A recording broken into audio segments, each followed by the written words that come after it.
Welcome to the Executive Connect podcast, where industry leaders share insights and stay ahead of rapidly evolving business landscape. Today, we have a very special guest with us here today, Brooke Dukes, a transformative leader in business and personal development. Today, we're going to talk about a much needed subject called burnout. Welcome, Brooke. Thank you for having me. Thank you for being here. I always love to start with sharing a little bit about how you got into coaching, leadership, and where you are today. Can you share a little bit about you and your milestones in your career? Absolutely. So I've been in this industry probably over 20 years, probably 24 years. And when I first got in, I was in corporate America. And as I wrote in my book, I was a director in a large firm, Fortune 500, had been working on a large deal with United Airlines for a year and a half, and I was 8 months pregnant. I had a team of 25 that I was working on, and it was an IT outsourcing deal. And so my boss had said, the CEO of United Airlines wants you to go out, wants to bring the team, show everyone where we're going to be handling everything. So I didn't really think anything of it. Great, prep my right-hand person, let him know, here's what's going to happen. And he said, fabulous, as long as you want her to have your bonus, which was a 6-figure bonus. And so he said, we've got the corporate jet for you. If you'd like to go, that's your choice. And so I went into preterm labor on the way home. So my daughter was fine. They stopped it. And it was a big wake-up call for me, because I essentially risked my child's life for money. And I really had to take a hard look at my life. And anyone that was looking at me at that point would have thought that my career and success meant more to me than anything. And that could have been farther from the truth, but I wasn't living my values.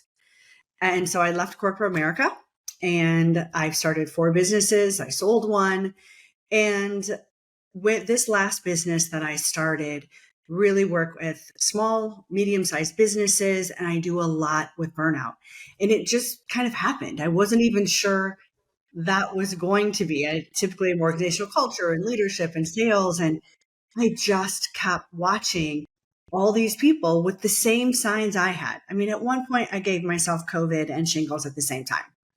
So I absolutely know how it is to feel the pressure to continue to go, and not pay attention to the signs of your body. And so that's when I decided to help people to really do what I've done. And that is create a business that's based on the lifestyle that I want to live, not based on what someone else says that I should live or someone else's standard, but the standard there and the values that I want to live. And so I do believe you can have success and fulfillment.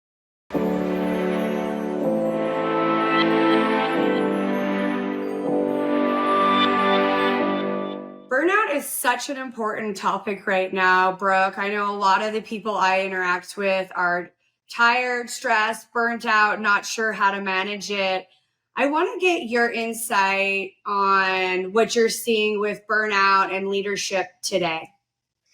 Well, I feel like it's not any different than it was before. I mean, I think we've always had it. I just feel like people they want more. They're not just taking the status quo of, well, this is just the way it is in corporate America. I have to never see my family and work 15-hour days. So I just feel like it's coming more to the forefront, and people are not buying in anymore to the, I'm going to kill myself now, or, I'm going to grind it out right now. And then when I retire, I can enjoy my life. They want to enjoy their life now. And so I think that, I don't know that it's changed. I just think people aren't going to tolerate it anymore, but they still, even though they don't want it, they have no idea what to do about it. Yeah, that's so true. Now, is there anything leaders can do to prevent burnout, or any strategies that you can share that may be useful before you get there? Because once you're burnt out, you're just at a place of no return. Is there anything that they can do to, be aware when they're getting close to that place? Yeah, there's some people when they hit burnout, I mean, they're in the hospital, they're bedridden. But a lot of us, we have what's called functional burnout. And then you just keep going and going until it's just you get COVID and shingles at the same time. So the biggest thing for me, I know when I really had to take a look at my life, it was just to consciously slow down and listen to the signs that my body was giving me. That was the biggest thing when I was at the height of it, when I was just going and I was working and I was so focused on the end result and all that. I just shut down anything that I was only in my head. All I knew was this was the goal. This is what I had to do. And so any signs my body was giving me, I didn't hear it. So it was, and what I also recognized is, and a lot of people deal with this, there was a reason I was going. And it was because I was an abused child. I had a lot of trauma in my life that I hadn't dealt with. Well, when you slow down, then you start thinking about all the things that you don't want to think about.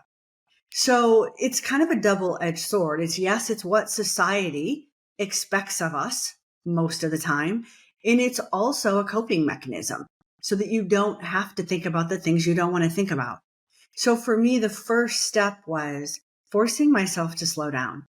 And it didn't happen overnight. I mean, it took a long time to build that habit of a workaholic. So it was going to take some time to unbuild the habit. So the biggest thing I would say to people is don't try to do everything at once. I'm going to meditate. I'm going to do yoga. I'm only working 8 hours, all the things. And then that almost becomes a job in itself as well. Don't try to boil the ocean. Take something small. Okay, I'm going to cut back. Maybe I'm going to cut back an hour this week or two.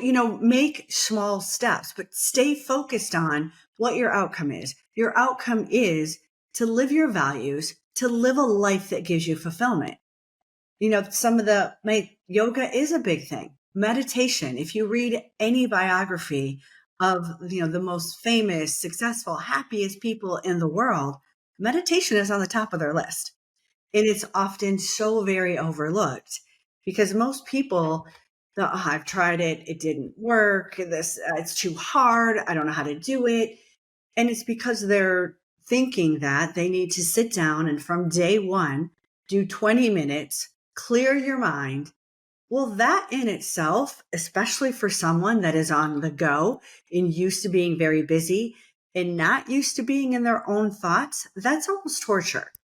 So something like just small, consistent steps every day. So let's say you want to meditate. Start with 2 minutes a day for 2 weeks. If you miss a day, you got to go back to day one. Once you can get it consistently for 2 weeks, every day, 2 weeks, 2 minutes, add a minute and go through the process again until you get to your desired time. So you're building a habit and you're letting the habit get the result. You're not starting at 20 minutes and then, all the doubts come, this isn't working. I'm doing it wrong. This is awful. After day 3 or 4, you're typically quitting. So with everything, really every area of your life, you want to be able to just take small steps because our unconscious mind doesn't want us to change. So it's going to throw the doubt in there and really sabotage you. Yeah, so true. So true. And I think a lot of times setting goals is great, but I think being aware, like you mentioned, of what's going on. Burnout manifests in our body very different for everybody. So what may show up in my body as, tightness in my shoulders or short tempered or constantly waking up tired all the time could show up differently for other people. So I think, step one is in order to live your best life, you first have to figure out what your best life is. Yeah. And then kind of work backwards and understand where you are and what is stressing you out. And then, like you mentioned, putting things in place. And you're right. Like you can't just start meditating. I'm teaching reading to my 2-year-old and getting him to sit down for an hour to read is not happening. So we're working up in minutes. So, one day we're focused on 15 minutes and the next day it's 16 minutes. So you're spot on with you don't just start, wake up one day and become a yogi. I myself have been practicing for over 22 years, and it's still a work in process for me. And I'm still learning how to sit still and not move and not think about what I need to do next. And so I absolutely agree. I think, I don't know if you have any real world burnout examples of women that you've worked with that have, similar to you, experienced burnout, and if you could share some of those with us. Yeah. And I love what you said. It does show up differently for everyone. And it even shows up differently from men to women, because men, their body is built more for stress. They're the hunters, they're the gatherers, right? We're the nurturers. We create life. Our bodies are built very differently. And what that means is we're not meant to take on this much stress, which is why typically the first heart attack for a woman will typically kill her. Where my grandfather had 13 heart attacks. My grandmother had one and she died. So wow. It's very, very, so it's not just about, I want to be fulfilled. I want to live a great life. How about, do you want to live? I mean, that's kind of important too. And so, yes, I've worked with many people. I mean, I have a client right now and really he is a business owner and he owns a large commercial construction firm. And because he typically works in schools, there's some massive deadlines, right? As they're building schools. Well, if you're in the state of Texas, the kids go back to school mid-August. Everything's backed up. But then how do you get, it's just been years and years of this. And finally looking at it and saying, okay, I'm not feeling well. I'm not giving what I need to give to the business, to my people. What do I do about that? And you're spot on. It's values, it's beliefs. It's looking at what beliefs do I have that keep me pushing this hard, right? What limiting beliefs do I have that keep me going like this? And what do I really value in life?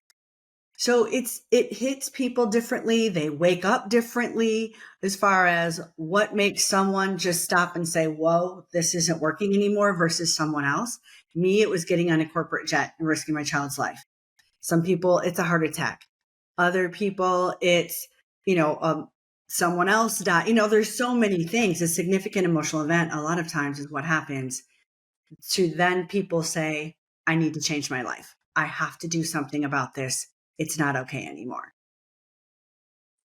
Yeah, absolutely. And I know the word balance, I'm not the biggest fan of this work-life balance. And I know I've talked about it before. And when you're in this burnout, go, you're switching from, depending on what your life is, waking up, getting the kids ready, getting to school, coming home, working from home, or driving to work and working all day, and then picking up groceries and coming home and getting the kids and starting dinner and doing homework. It just becomes this vicious hamster wheel until you step back and you're like, what can I take off my plate? What can I delegate? What can I pull back on? Or what can I push forward in? Like maybe you wake up, or like myself, I wake up early before everybody else. I have my time. I get my day organized personally and professionally. And I'm aware that some weeks, like last week I was traveling for work, it was completely unbalanced. I didn't have any family time. I was focused on long days for work. This week I'm home and I'm focused on my family. So I think with burnout, we really got to pay attention to how it manifests and build a strategy on how you're going to attack it. And if you're, and you might need more than one person to help you with it, right. And to develop, an action plan on who's going to take the kids where, or, who's going to handle the work call. And so you can go take your kids somewhere, go to the doctor, go to yoga, or whatever these, things that you're going to do are. But I think, the importance of empowering women in business and leadership, to be empowered and to lead teams, you have to have that energy to do it, right? So to have, if you're burnt out, you're not going to be fully present and involved and high energy to solve the things you want to solve. So I want to talk a little bit about your approach to, fostering that in women, and how women can really improve themselves as it pertains to burnout to be an effective leader inside their home and outside into the world?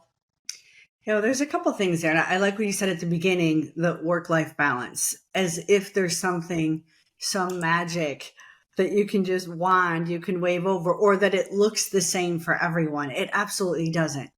So I work with human design with my clients, both personally and professionally. And everyone has a different capacity for work. Myself, I'm a manifesting generator. I am essentially, generators are workhorses. However, only when it's work that lights us up, that will give us energy and feed us. If you're continually doing something that you do not like doing, it completely drains you. So there's different types of work as well. So that's one of the first things I'll do is really get an understanding of that person's design. What were they genetically put here to do? How were they meant to work? Well, then we have to look at the mindset of things, because you're spot on. People need to understand that when you are working so far past your capacity, you are less efficient, less productive. You are getting less done in more time. So really trying to, switching that mindset and that belief system of, when I take time for myself, one, I'm not selfish, because that's a lot that I hear from women. It's actually the most selfless, the biggest gift I can give to my company and to my family, to take care of myself. Because then when I show up rested, in a good mood, firing on all cylinders, I am so effective and efficient and productive. I can do more in less time.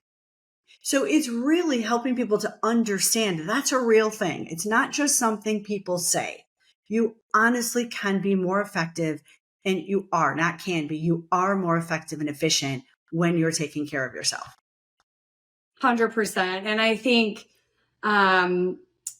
if you're not waking up excited to take on the day and feeling good, it's hard to get through the day. So it's up to you to take the reins of yourself and your feelings, and, maybe turn on a favorite song, maybe take a walk around the block, maybe make your cup of coffee, whatever the things are for you, but really have a reset for yourself. And maybe you woke up tired. You need to end your day a little bit early and relax on the couch with whatever you like to relax on the couch with, and just chill out with it. But I want to press into a little bit about what you talked about, and maybe you can walk our listeners through, when you go through the human design process and NLP with your clients, like walk us through a little bit on how that looks from your perspective.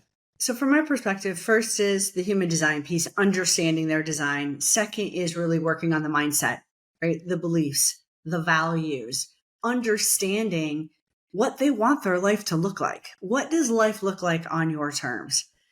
And yes, putting a loose plan together, because a lot of us, myself included, once I put a goal out there, my brain automatically goes to the path on how to get there. Well, if I knew how to get there, I'd already be there. So I need to, the moment we put a goal out there, even if it is wellness, even if it is, I'm going to be a person that is fulfilled and successful, live life on my terms, we need to know what that looks like. And then we need to let things come into our life, be aware. Awareness is 80% of the battle. You can't change anything you're not aware of. So that's part of it too. Like some people, they've been in it for so long, they're on automatic pilot, right? Their unconscious mind is running the show 95% of the time. So what I'm trying to do is wake them up to what their habits they're doing, the things that they are doing, how they can change that, so that they can then put little steps in place to be able to change that, and to be able, and it really depends on the person. What does that look like for them? What kind of life do they have? Are they a business owner? They work for, a company. I like to, especially at the beginning, self-care needs to be put in your calendar just like a meeting. Otherwise it's not going to happen, because you're not used to it. Right. And really taking that time, because only when you slow down. It's only when you take that time, like you said, to walk, to meditate, to yoga, whatever gets you connected out of your head and into your body. That's what I'm working on them to do, because they live their whole lives letting that programming that was set in their mind from the age of 0 to 7 run the show. All the triggers, all the conditioning. We need to decondition that, recondition that, so that they are more in control of what they're doing and they're not just on automatic pilot. Yeah, absolutely. And I think it's being aware, right? And the goals, and I forget what the statistic is. I know it's really high. Like by February, everybody's health and wellness goals are out the window. And I think a lot of times it's not that people don't want to have whatever those health and wellness goals. They haven't found solutions to fit their life. Like if you can't get to the gym because you live an hour away, it's highly unlikely that you're going to keep doing it. So can you create a gym in your home? If you have to cart kids around to different sporting events, you're not going to cook great meals. You're going to run through the drive-through. And so can you order, pre-made meals through a meal service and have them ready? So when you're out the door, you're eating whatever those meals are. So I think, setting the goals like you mentioned and realizing that they're not, definitive. They're going to change from, today to next year. I'm a completely different person with completely different goals and they're going to completely differently change as my life changes. And being comfortable with looking at your goals regularly and saying, okay, well, I set this goal to lose 40 pounds and I'm halfway through the process and I've lost 3. Okay, what do I need to change with what I'm doing now to get the rest of those pounds off? And I think, you have to set those tough goals. And then the other piece of it is tell someone, right? So if you're waking up and upset and angry all day, ask your kids how do they feel about mom? Ask your bosses, your friends, your coworkers, your spouses, everybody in your life on how you're showing up in your own life and get feedback, right? So we need feedback to know, like you mentioned, people sometimes we don't know what our blind spots are. And someone needs to tell us, hey, you're really short, or hey, you wake up really cranky. And for us to even know that it's a blind spot, right? Mm-hmm. Absolutely. No, I love that. Go ahead. No, go ahead. I was going to say, you just brought up something where I wanted to, a couple of points, because I loved what you said. The one is delegate. I find that issue more with women than with men. Men have an easier time of delegating than women do. So that's typically a hurdle that we have to get over, right? Is really looking at their life and what can we get off your plate? What lights you up? What do you love doing? And what is a grind? Every time you do it, like, oh, I don't want to do this, right? And so really looking at how we can get those things off their plate. Then with the 40 pounds, that is often, again, with women, and more than the weight, it's how do you want to feel? You want to be vibrant? You want to be healthy, right? It's not really looking at, especially, I'll work with women of my age, they're going through menopause, all the things are happening, right? Well, it's not necessarily what the number is on the scale. It's really about switching that mindset to, I want to feel vibrant. I want to feel sexy. I want to feel energized. I want to be able to run and exercise and do everything I want to do. That's really the goal. So helping people unpack what the actual goal is. Because if you lost 40 pounds and you felt like shit, you wouldn't be real happy either. And a lot of times that's what's happening, because they're just focused on that number and they'll do anything to get it. So I had to talk about that. And then I love the accountability piece. You're right. When we say something to someone, when we tell people our goals, I think the statistic is you're over 50% more likely to make that goal than if you just kept it to yourself. Yeah, I'll tell you a little secret. The reason I started this podcast is I told somebody that I admire dearly, as a very good friend of mine, best friend, that someday I want to start a podcast, because it would be fulfilling to me to start a podcast and pay it forward to the world. And you know what? here I am with the podcast. And Good for so, you. be careful what you wish for. And I want to push into a little bit about what you said. And I think, when I was growing up, a lot of times I was told, go to school, get good grades, go to college, get a job, get married, buy a house, have kids, and that's success, right? And I think you use the word holistic, right? Like, what is holistic fulfillment to you? It may not be dollars, it may not be having kids, and it may not be being married. So what is that thing for you? And really figuring out what those success metrics are that you're driving towards, not what everybody else says is what you need to be doing. And I joke a lot with my friends. I think I've taken the exact opposite road of what roads we're supposed to take in the world of success. So I want to talk a little bit about your philosophy with success and personal well-being, and how you coach and teach women to live their best life.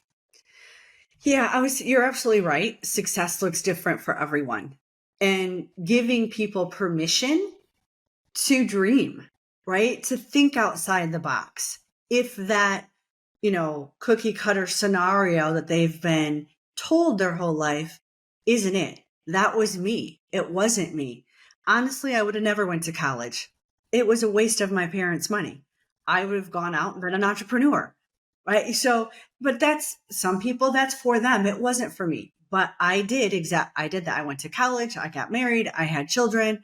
Woke up and was like, oh my God, I'm so bored. I cannot stand this. And so really helping people, because so many times you'll ask someone, so what is it that you want? And they have no idea. They can tell you what they don't want.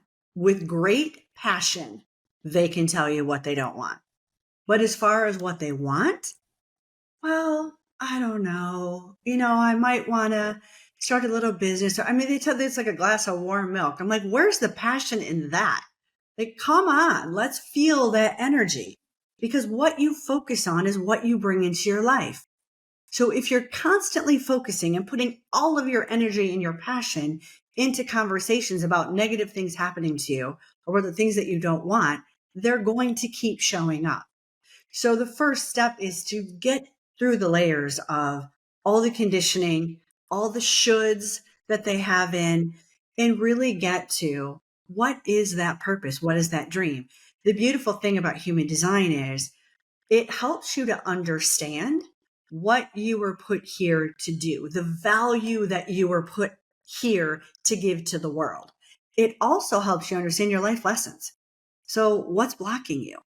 So it's a great way. It's kind of a cheat sheet, quite honestly. I don't know why every coach in the world doesn't use it. It's amazing because you can really quickly give awareness and aha moments where people are like, how do you know that? Like, well, it's right here. I'm not a mind reader, right? It's telling. And so you can dive in from that and really get down to through all the layers and numbness that people are feeling to get to what lights them up.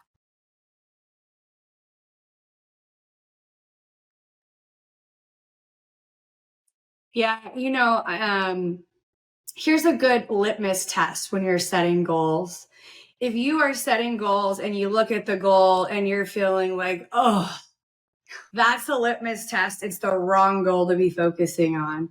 And if you put the goal down and you think on a scale from 1 to 5 that it's a 1 on a scale from 1 to 5, you need to reset that goal, right? So if you're feeling anxious, fear, nervousness, doubt, any of those words, it's the wrong goal. And it might not be the wrong goal now, or long term, excuse me, it might not be the wrong goal long term, but at this very moment, it's the wrong goal now. Your emotions and your feelings and your thoughts are a litmus test of what goals you're setting. And so I want to talk a little bit about redefining success in your own terms and what that means to you, not necessarily, what the media says or what your boss says or any other people in your life, and really focusing on and separating yourself from all these cords in your life, whether it's,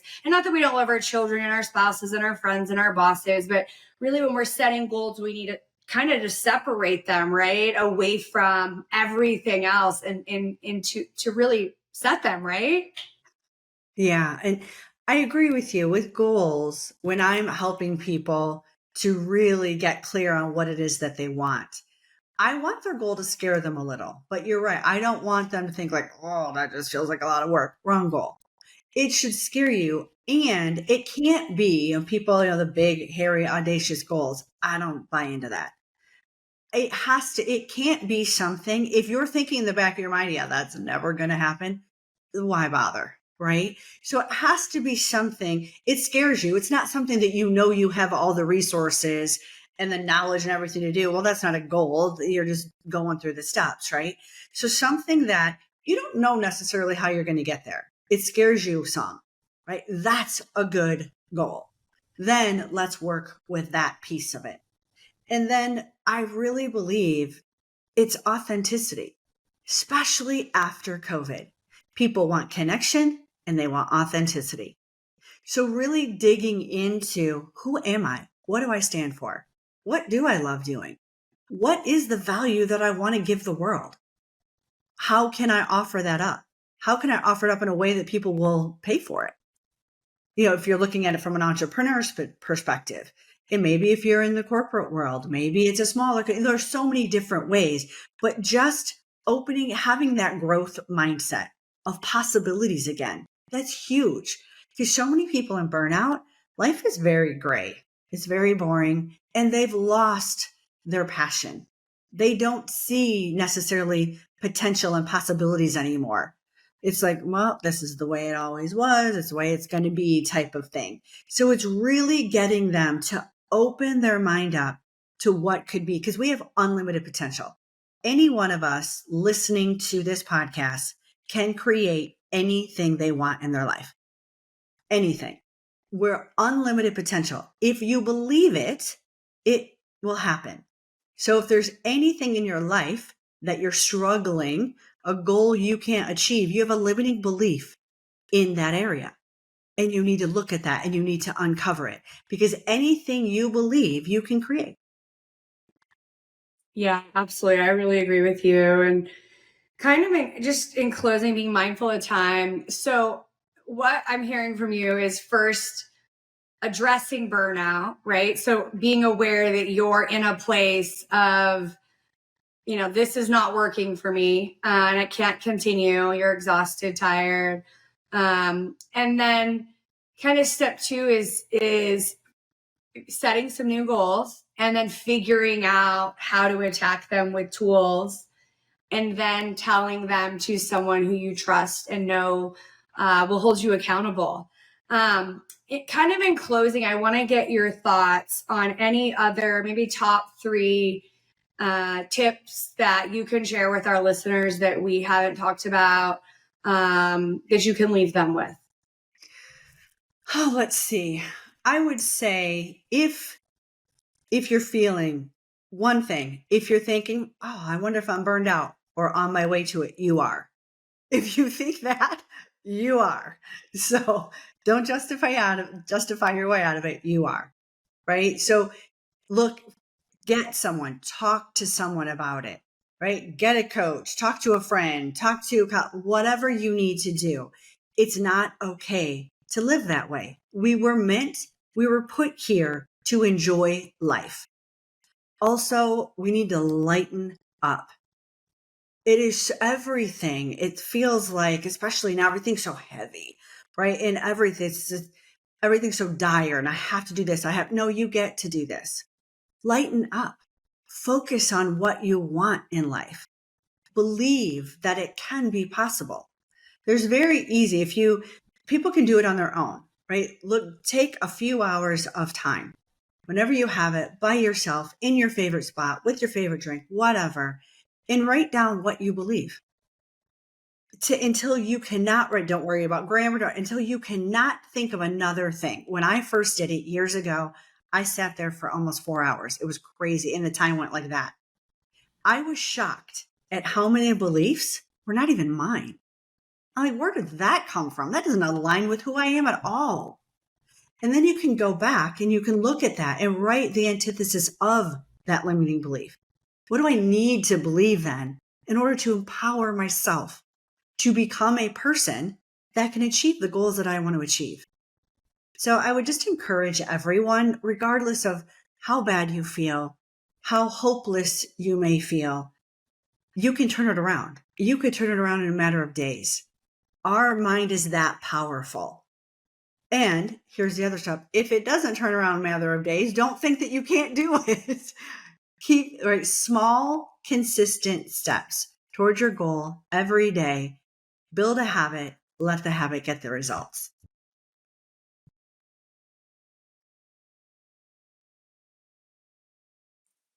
Yeah, that's great. And thank you for sharing that. I think of what you said. There are some goals I've been working on for years and years, and I'm still, making progress. It's a slow snail's pace, but I'm making progress every day. I want to thank you so much for being on the podcast today, Brooke. And I know you're a busy lady. Please get her book, connect with her on socials. She's a wealth of knowledge. That's the Executive Connect podcast. Until next time, thanks for joining us.